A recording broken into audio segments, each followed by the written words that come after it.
So congrats here. Thank you. That was a pretty awesome fight. It seemed like, the confidence grew as the rounds went on. Is that kind of how you were feeling in there, that by the third round you were fighting very differently than the first? Yeah, I think the first round was a very much on both ends of the cage was a feeling out process. So we kind of both agreed to play there a little bit. And then I think I was just kind of a little overzealous with my shots. So it really threw my weight forward on some of those, missing my shots. So I really need to adjust and trust my footwork and move in and out. So my coach kind of gave me the advice between rounds, more in and out to land. So I started listening and started to find connection on those punches, because they weren't every shot wasn't 110% from there. So yeah, I really started feeling my footwork out and being able to loosen up and find the connections on those shots. Yeah, nearly got her out of there in the second with the big knockdown. Did you feel you were close to getting the finish there?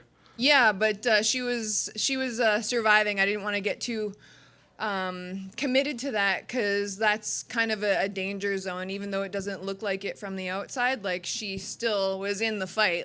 It's all is fair game in there. So you have to really learn to pay attention and read the body language of your opponent, even when they're kind of backing up and a little bit hurt. You always just want to proceed with caution. So I was like, okay, I'll try to see if there's something there, but I didn't feel it in that moment, so I just stayed diligent and disciplined. The crowd was super into it. Did that carry you at all in there, or is it too much tunnel vision to hear any of that stuff? I was feeling it. It was really cool to experience that, because I know that not every fight is gonna be like that, where everyone's cheering for you and cheering for you to win. So yeah, I really soaked that in. It was a powerful experience, and I think I'll remember that for a long time. Yeah, well, it might be the norm. I mean, we see some of these Canadian fighters, they kind of land on all the Canada cards. Is that what you're hoping going forward, or are you kind of hoping to travel the world with this career and things like that? I think every Canadian that is in the UFC is hoping they get on every Canadian card. But yeah, I've traveled a lot for this sport, so I'm willing to travel. My best friend Haley Cowan and I have traveled all throughout the States for training, and we've been by each other's sides, so I've got a travel buddy for that. So I'll go wherever the wind may take me. Yeah, and this division, as we kind of talked about pre-fight, needs as much new talent as it can get and everything. I know there's still a long way to go till rankings, titles, and things like that, but do you feel like you kind of turned some heads tonight and got people to know there's a new name in this division? I think so. I don't know. We'll see. I just went in there and fought. This is what I trained to do, and yeah, I always want to fight with a free heart, and I think I achieved that today. Yeah. Over here, obviously, really impressive win, and you saw the crowd was really into it. Did it almost surprise you a bit, your first fight of the night? But the crowd, it seemed like almost like it was a co-main event or main event with the way they were responding. Did that maybe surprise you a bit? I know you had a lot of support, but it was pretty loud out there. I don't think you can really prepare for that, but as soon as I walked out to the cage, I was like, oh man, this is wild.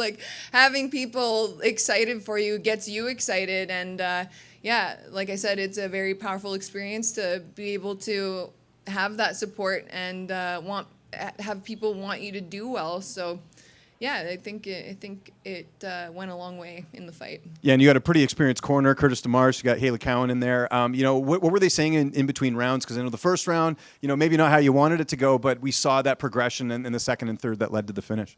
Yeah, Kurt was saying just more in and out movement, use your footwork more in and out. And so when I started doing that, I started feeling some connection on those shots and finding those leg kicks, which we were planning on doing. Head kicks weren't landing so much because she would pressure in and time them in, so I kind of abandoned ship on that and just kept them low. Haley is always very loud, so I can always hear her in my corner, in a good way. She's always giving me the right things to say from her experience and just knowing me so well as a training partner. And then my grappling coach, Ken McKenzie, obviously has the eye for those little details in grappling. So I have a very strong team behind me, and they gave me all the right advice tonight.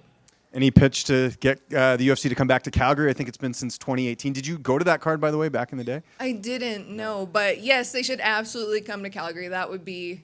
I think it'd be good for the city. I think the city would be behind it, and I think it would be a good card. What's the plan for the evening, the rest of the night? You got anything planned as far as the post fights? It looked like you had a lot of people here. Yeah, I was going to say. Yeah. You got any spots picked out? No. Melissa, right here. Yeah. Congrats on the win. Just reality versus expectation. How close to what you envisioned has this week been? It's really hard to envision what this kind of thing is going to feel like, because I think it's like 0.00009% of people on the entire planet get to experience something like this. So you either embrace it or you don't. But honestly, like, my head is always down. I'm always at the gym training. So I think my trust in my discipline and my coaches and everything that I do on the daily basis allows me to be able to handle the pressure in there, because I couldn't have done anything more to prepare for this. I exhausted all resources. If anything, I probably should have rested more, but everything turned out amazing. There's a lot to take away, a lot to digest, and yeah, I think it was pretty much as perfect as you can get for a debut. Towards the end of the second, we heard a couple of people yell, "It's over." Did you think you might have had her out of there at the end? I didn't hear anyone say that, but I definitely think I rocked her a little bit in that first one. But like I said, you don't want to just barrel in there. You got to be patient sometimes and learn to read body language and have a little bit of empathy and know what your opponent is feeling, because just because you get hit doesn't mean you're out of the fight. It doesn't work like that. So you have to keep those kind of things in mind through your own experience in past fights or in sparring and whatnot. But then I heard Kurt, my coach, yell 45 seconds left. I was like, now or never, let's go. And then you talked about being willing to just travel anywhere for this. You've already done a bunch, but do you have a time frame in mind for when you'd like to get back? Yeah, I mean, if a fight comes up before the year is up, I would be ready. Yeah, but I'm just happy to be here. If I'm being quite honest with you. Congrats. Thank you. Just one for me, or a couple for me. Just curious, the last time UFC was here, I think it was a 4-0 sweep for the Canadian fighters. Did that was that on your mind at all going into this card, just how well Canadian fighters did here last time around? I didn't really think about it. I mean, I'm from Canada, but I'm still just a person. We're all just people. You know what I mean? Like, we're all just born on different soil. We're all, we all bleed red, man, that whole saying. But, I mean, of course, I like, that being said, I am very proud to be Canadian. I love where I'm from. It's not a communist country, as people like to think it is. We have more than wooden guns. You can own I'm pretty sure you can own a Taver in Canada. Maybe they've put that on the ban list recently. But anyways, I know people that have them.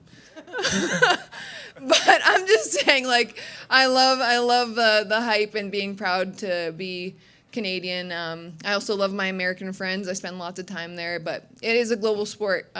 So yeah, it's nice having the support of an entire country behind you. For sure. And then just to follow up to that, is there any sense of camaraderie between yourself and the other Canadian fighters? I think so. Yeah, I'm the newcomer, so a lot of people, they're not entirely familiar with me. I'm just some weirdo that follows Haley around most of the time. I'm just like, what's up? I'm not Haley. I know we look the same, but I'm gonna get a shirt that says "Not Haley." I need that. But yeah, like Faraz, I talked to him in the elevator, and I visited his gym in like 2016, like way back in the day when I was just a little baby amateur, and he said he remembered me, but maybe he was just being polite. I don't know. But yeah, I like other Canadians, of course. Yeah. Does that answer the question? A little roundabout way. One quick one. Do you guys get mistaken for sisters or? All the time. Every single day, they're like, y'all sisters? I congratulated like 10 times. Yeah. I know there were people walking around me like, good luck on your fight to Haley. And I'm like, So she checked into the hotel with the key, and as Melissa, yeah. they gave her the key card. Well, we lost a key card to the hotel room, and I was somewhere, and she didn't have ID, and Haley went downstairs and was like, we need an extra room key. And they were like, do you have ID? She was like, no, but I'm Melissa. And they're like, I'll just Google you real quick. He's like, okay, here you go. So yes. Very cool. Yeah.